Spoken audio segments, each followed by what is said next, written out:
मऊसूत तोंडात विरघळणारी हिरव्या मुगाची वडी बनवण्यासाठी 1 कप हिरवे मूग मंद आचेवरती छान खमंग असे भाजून घ्यायचे। मूग भाजून झाले की हे पूर्णपणे गार करून घेतल्यानंतर एका मिक्सरच्या भांड्यामध्ये घालून छान बारीकसर असं याचं पीठ तयार करून घ्यायचं। हलकंसं रवाळ असलं तरी सुद्धा चालेल। आता एका कढईमध्ये आपल्याला सुरुवातीला 4 चमचे तूप घालायचे। पाऊण वाटी तूप घेतलेलं आहे।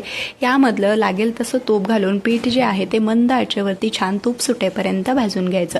तर इथे बघा पीठ छान भाजले गेले, तूप सुटले गेले। आता एका पातेल्यामध्ये 1 कप साखर, अर्धा कप पाणी घालून चिकटसर याचा पाक तयार करून घ्यायचा।